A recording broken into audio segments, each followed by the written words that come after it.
Beat him senseless. You and me and you, we gonna throw down. That's right, we gonna get serious. You can run, but you can't hide. It's time for the Fuller Broadcast with your host, Jeff Fuller. What's up, everybody? Welcome to the Fuller Broadcast Podcast. I'm here live where we talk a lot about combat sports around the world. We talk with UFC, BKFC fighters, Bellator, PFL, you name it. We talk about fighters, about their past fights, their careers, their upcoming fights, where they train at. It's a show that we always want to get to know who the fighters are and how they got there and stuff. So with further ado, I'm going to bring on bare knuckle fighter, Bear Hill. Thanks for having me, boss. Hey, what's up? How you doing, sir? Good, sir. Good, sir. How you doing? I'm doing good. For one, I'd like to thank you for coming on our show today, and so we get to know you more. Thank you for having me.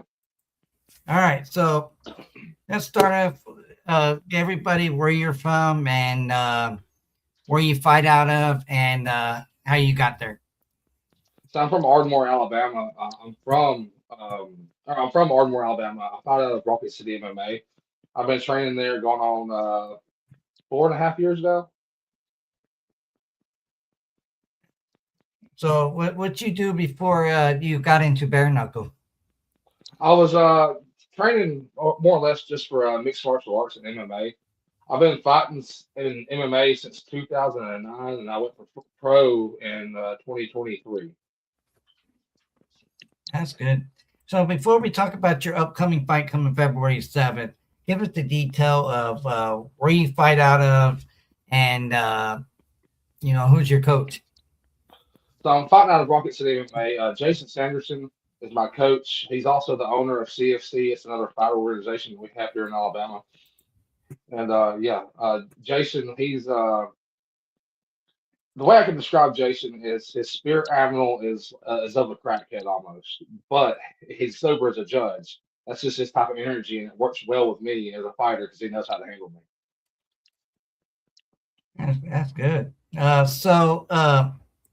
What on your first fight that you got with BKFC? How did that play out for you? Did you get the win or the loss? Did you enjoy the first fight coming into BKFC? My first fight with BKFC was against Chino Bloom.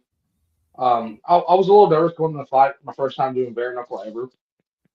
I eventually got the win by Dr. Stoppage, but I knew that BKFC bare knuckle boxing was my sport. Whenever I first got cut open, and I see my own blood, and I got excited about it. When I see my own blood, I started fighting a little harder. There's something about just that raw kind of physicality in the sports. There's nothing like it. So I want to ask you before I ask you any more questions. So the beard you got, does that beard protect you a lot when you're getting punched in the face? I don't. So people say it does. I really don't think it does anything for it, really. I wish I could grow a beard like that, man. I only got was really thin. Yeah, I got a buddy I work with who's got a beard just like yours. It goes all the way down below his, like, in the middle of his chest. I'm sitting there like, man, I wish I had one like that. So how do you train to get ready for your upcoming fights? During fight camp, I train in the gym probably about 3 or 4 days a week, depending on what my schedule is. But I'm in the gym training at least 6 days a week, even if it's by myself. If I don't have any training partners, I'm 6 days a week grinding, even if it's on my own. All right, that sounds good. So coming up on your fight on February 7th at Philadelphia, Pennsylvania, right? Yeah, yes, sir. All right, against Patrick Brady. How you feel like you're both 2-0? How you feel like this competition is compared to the other two fights you had? Honestly, I think this is probably going to be the hardest fight in my entire career. Between the amateurs and pros, I've only had 2 BKFC fights. But between every fight I've ever had, Patrick Brady is probably going to be the toughest guy I've ever faced, in my opinion. So do you? Because I've watched Patrick Brady fight this last fight. It was pretty good fight, but I've seeing you fight comparison is do you feel like your height is going to be play a different role into that, or is it going to be the power that either one of you have? So I think I got him on power. He's definitely got me on speed. It's one of those things we have to see where it matches up. I definitely don't think it's going to be a first round fight. I think it's going to go in later rounds, probably the fourth or fifth, before one of us actually finally go down. Um, I can't really say who's going to win it. I have confidence I'm going to win the fight, but you never know. It's a fight game. Because Patrick Brady, he's a specimen in the ring and he's really good. I consider myself a really good opponent as well. So it's one of those things like you just have to watch it to see, but it will be a brawl. I know that. Okay, because I'm going to keep you a little secret, but I got you winning that fight. Appreciate you, boss. So, so before you got into combat sports, how did you have a dream of being a professional fighter when you grew up? And who was your idol? Who did you watch to get you where you like being a fighter as you are now? So my all-time favorite, I started getting into the sport whenever Brock Lesnar was at UFC 100. And I saw that fight, and I was like, man, I got to do this. That sounds awesome. That's a good pick there. So during your training, your process when you're getting ready for fights, sometimes you have short notices, sometimes you have 3 months to get ready for your fight. So what compared to having short notice, have you ever had a short notice fight and go in there and win the fight? Yeah, back whenever I haven't had a short notice since I've been professional. But back when I was an amateur, I would be prepared to fight on a week's notice. I'd have promoters call me all the time, like, "Hey, we had somebody back out. Can you fill the spot?" And I've been amateurs, of course I would. Like I'm trying to gain as much experience as I can. Take any fight you can get. So with the training you got doing, so what kind of cardio you have going on with the training so you could be able to last more rounds that usually some fighters don't last very long with the cardio, so they get tired out so fast. So what do you do to keep yourself composed to last longer in a fight, which I know in bare knuckle, you don't want to last, you want to knock that person out.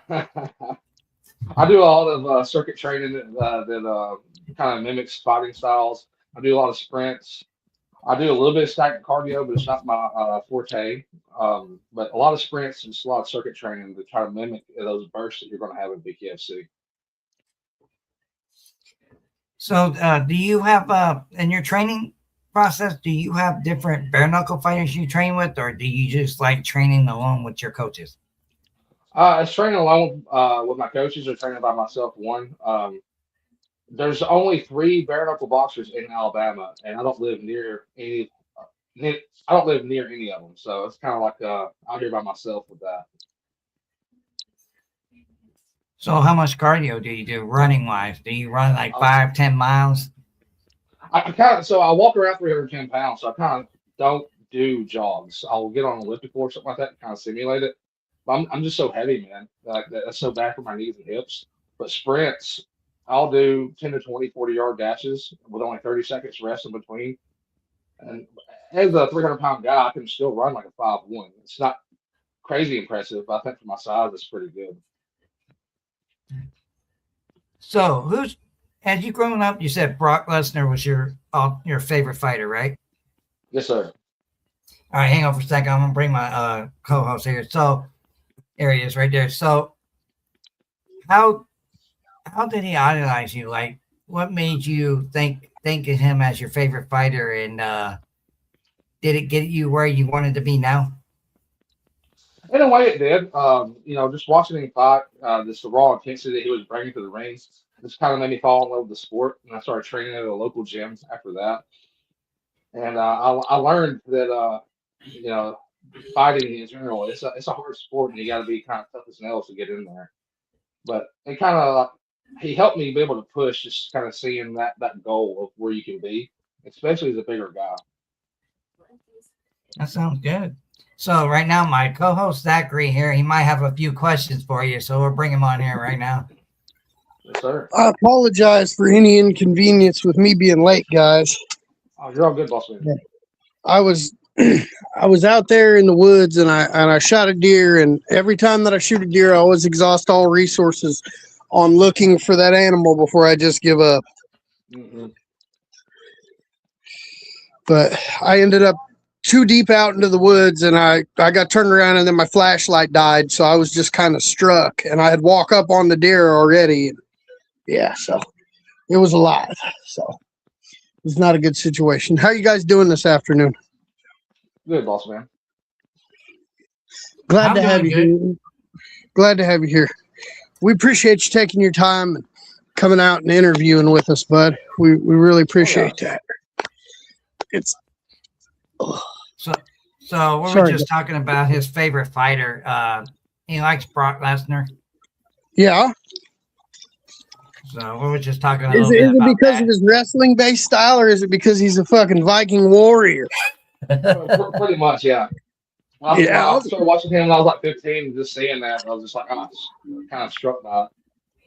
Yeah, if you look at that guy and you think about a Viking, that's what a Viking looked like. Except he would have had a big ass beard. Yeah. I mean, great big, shredded, literally could just rip somebody's arms off and beat them with them with just little to no effort because he's so big. Yeah. That's true. That was the question I was going to ask you. How did you get that nickname, The Last Barbarian? Yeah, I played around with a lot of nicknames. I've been doing this for off and on for like 17 years in combat sports. And somebody called me the Barbarian one day, and it just kind of stuck. Heck yeah. So what questions have you asked so far, Jeff? I asked him what gym that he was in. He trained at. How did he get prepared for his fights? The cardio and just some fighters like to talk about. And I haven't asked him who's the call out because he's got a fight on February 7th. So I haven't asked him that yet. So. You think you could whoop Ben Rothwell's ass? Nope. That's the goal. That's the goal. I want to see it. I want to see it. I want to see somebody go in there and shut that guy down. He's just so big that he just bears over everybody. And I don't think he's going to be able to do that to Orlovsky. I don't know. I think Ben Rothwell's going to win the Orlovsky fight. I think he might knock Orlovsky out.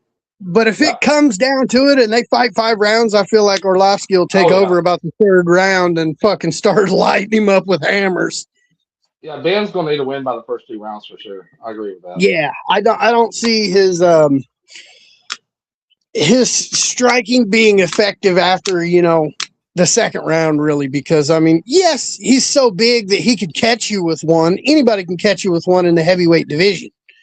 I mean, the worst fighter in the world could knock out the best fighter in the world on any given day if it was a lucky punch. I mean, there's always a puncher's chance, but I feel like if that goes into the 3rd round, well, I feel like Ben's chances at winning just that. I mean, it went from 70-30 to about 20-80. Yeah. Because I don't see him having the cardio at that size with that much fat on his body and still being able to get in there and have that energy as if he was naturally fighting at heavyweight, because that guy's a super heavyweight. He's 6'8".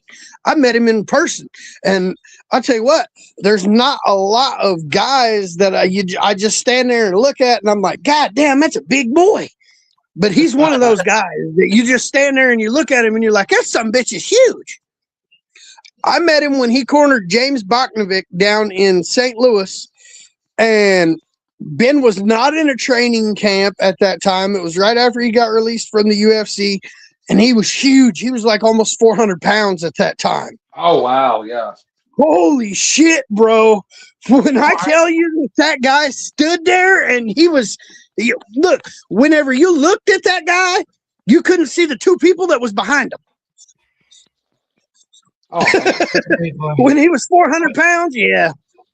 That's what I was talking to Bear about the height, because Bear has a 2-inch height advantage, and I was like, is it power punches be effective against a guy who's 6 foot, or like is height going to play advantage? So, that's what we're talking about also. I mean, to be real honest with you, it all depends on how a guy fights, because you can see these short guys, like these Andy Ruiz looking guys that are short, that they are just a ball of brick shithouse. When they hit you, it hurts you. And nobody would have ever thought he was knocking Anthony Joshua out. Nobody. And then, boom, one hit. Oh shit, he's on his back. Well, it's because Ruiz fights long. He's short, but he fights long. Yeah.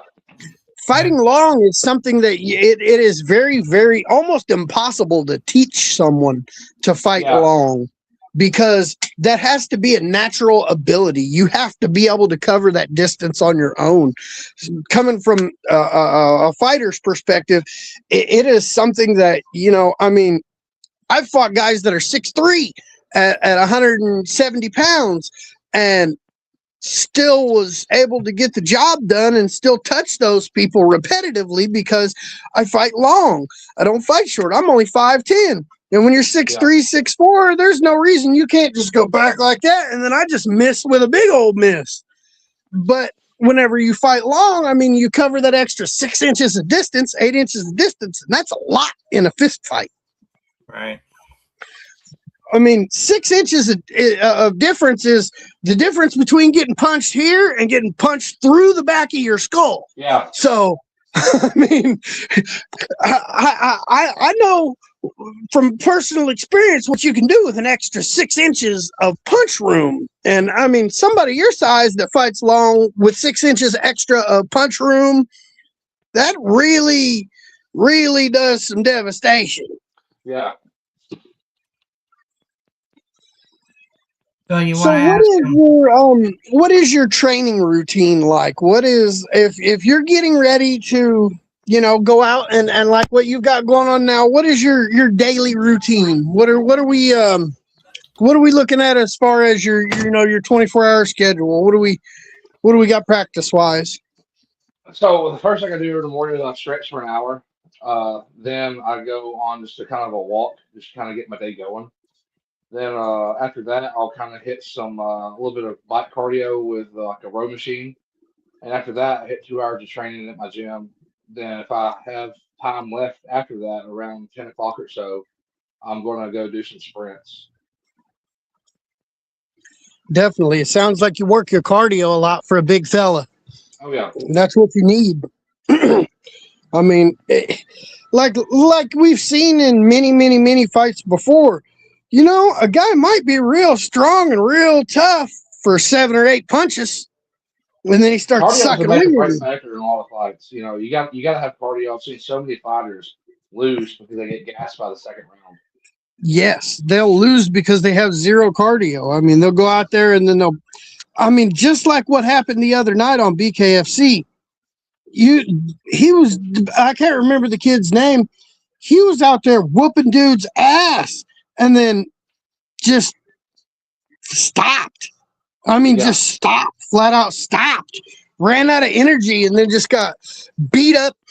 Matter of fact, it was Ross Hilton.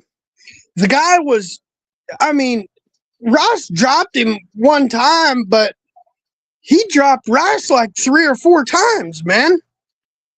And he got back up, and the only reason that Ross was able to win that match is because he swarmed on him after he got the guy hurt, because he had that cardio. You know what I mean? The other guy didn't. The other guy didn't have no cardio. You could tell after the second round that his punches were starting to lose the zip, and he was not hitting as frequently. Mm-hmm. So, the cardio is real killer, especially in bare knuckle when you're just going out there and you're putting everything behind every single punch, Yeah. Hold on one second here. I'm going to transfer over to my computer now because I'm in the house. All right. Give me just one moment, guy. So, if you were to have a future fight, I know you got one on February 7th, but what fighter or who fighter, don't matter, it could be like UFC, BKFC, who would you want to call out? I think the perfect fight for me would be me versus Josh Watson at Sturgis. Oh shit! I think that would Nah, be just a great fight. that. Oh, where? What's his record right now? 4-1. He's about to fight. What's his name? If I wouldn't have think about who he's fighting, I could have told you. He's about to fight in March. So if you wanted this fight to happen, so we'll wait till after your February 7th fight, so you come back on the show and talk about your the fight after your win, and you could talk about that fight that you want to set up. Maybe we get David Feldman to try to get that set up for you. Oh yeah, try to heck yeah. bug him a little. So why did you call him out? Is there you have something against him, or you just feel like that's probably one of the best fights that you feel like should happen? I think it's one of the best fights on paper. That would be. I think it'd be a good fight for the company, especially at the Sturgis show. We both kind of fit that part. I just think it would be a big seller in my opinion, just because the way the fight looks. You know what I mean? Yeah. We were just talking Josh about Watson's a hard dude, and I don't want to fight hard guys. Josh Watson's he's a hard fight. Josh Watson is tough until you get him tired. When you get Josh Watson tired, he throws these punches. I seen that. Who was that he fought? I want to say it was Arnold Adams for some reason. I want to say it was Arnold Adams that he fought. Was it Arnold Adams? I think it was. Let me look it up. I think that it was Arnold Adams, and he just got absolutely busted up because he was throwing these. Because after that first or second round, he just lost all wind, it seemed like. But he was taking a hell of a beating, dude. I mean, just tough as nails. Yeah. Super tough guy. And I think that a lot of what that has to do with is that those guys, like Watson, they walk around to 300 pounds, and they're cutting that weight off. And I don't know necessarily if it was that he cut it off in an unhealthy way and it kind of tanked him, or if he cut it off too quickly and it kind of tanked. That's what I do. I walk around at 310 pounds and I cut all my weight within 6 weeks. Yeah. I walk around at 200, 205, and I fight 155. And I mean, I need about a month and a half to make weight safely. Otherwise, exactly. I look dilapidated and like my face sinks in. Oh yeah. And I look like a fucking crackhead. I've done that cut in about 2 weeks before, and that's just not enough time. I lost 17 pounds in 2 days, and I tell you what, I was almost in renal failure, buddy. It was not good. They called the fight off, and I had to go to the hospital. I got 24 more pounds to cut. I'm only 9 pounds away from what I call my safe zone. I always do 15 pounds of water 24 hours before. Mm-hmm. And I'll rehydrate back to like 280, 285. And I'll tell you one thing that I have learned personally is after you go and you get off of the scale from the weigh-in, the best thing that you can do is liquid IV. Those liquid IV drinks that you put inside the water bottle, holy shit. For me, it's just sitting down and eating a whole watermelon. Because the way that works. Oh, yeah. Because it disperses through my body slowly, so I'm not just like shooting it out right after. Yep. That makes perfect sense because it all breaks down. It's just like fruits. All fruits and vegetables break down to water in your system. And I mean, whenever I go and I start cutting weight, I'll stop ground meat for. Yeah. That ground meat just takes too long for you to, unless it's venison or something like that. Mm-hmm. It takes 5 to 7 days to break down in your system. Oh, wow. Because it's got so much fat content in it. I actually had a doctor that used to help me cut weight, so I know a whole bunch of weird shit. And whenever you go and like okay, the safe way to do it is with water loading and taking and slowing down the amount of calories that you take in. But none of us really do that. I mean, we all we'll be like, you know what? I'm not fucking eating today.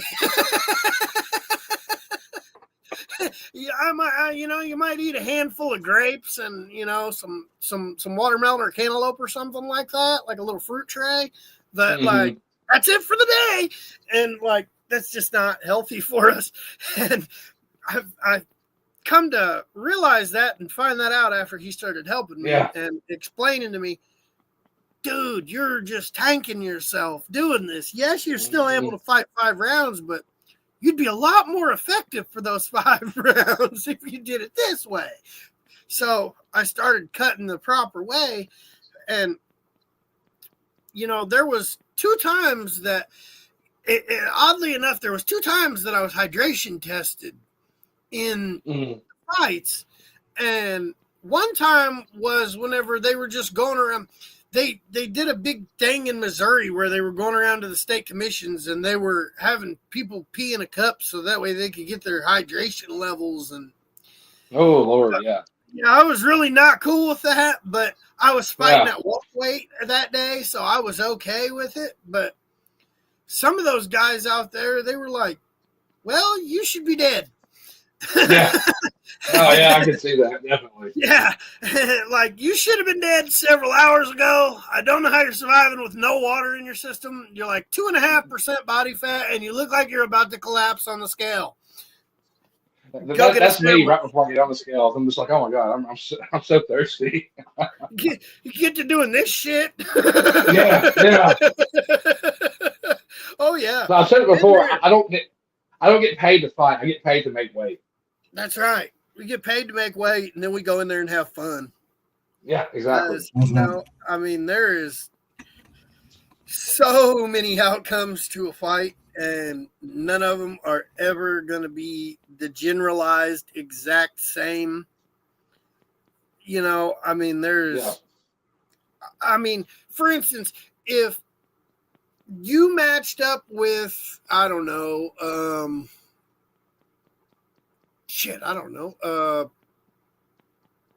just pull Arnold Adams, for example. That fight's not going to go the same way every single time. You know what I mean? You guys are going to make it to a different round this time, or somebody will get cut this time, or there's a whole bunch of different aspects that come into play whenever that happens, and a lot of people just don't take that into account because I mean, we could have a perfect fight. You know what I mean? We could have an absolute perfect fight one time, and then the next 4 times is real shitty. Or we have 5, 6, 7, 8 perfect performances, and then people are like, "What was up with that last one?" I mean, it's a flip of a dice. It's the roll of a dice, the flip of a coin. I mean, anything could happen in those moments. Yeah, definitely. So we got a couple of minutes left for the show. So would you like to say anything to the upcoming fight February 7th? Would you like to say anything to that fighter? How you're going to come in with that fight? You got be ready for it. Patrick Brady, he is going to be a true force of nature when I get in the ring with him. All the respect in the world to him. My biggest goal is for us to put on a great show for the fans, because that's without them we don't have a show to put on. So I'm really hoping me and him just go to war February 7th, and I hope we both go out on our shields that night. Definitely. All right. So do you have any sponsors? Anybody want to give a shout out to? Yes, sir. Baker's Pool Service. Thank you guys so much. Color Bar Salon. Tennessee Valley Home Inspection. First Place Fitness Center. Thank you guys. I appreciate all the support y'all been giving me. I really couldn't do this without them, so they've been a big help in my camp. That's right. That's a good word to say. So Me and Zach like to thank you very much for coming on our show, taking the time. But once again, we apologize for what happened earlier. Best of luck, Good. February 7th. So Thank you. you don't need no luck. I got you winning that fight February 7th. So Thank you, I boss. call that. Definitely. All right. Anything else you want to add, Zach?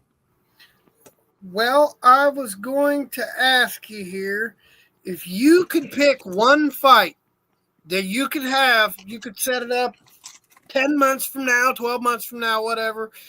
If you could call out one individual, who are you calling out?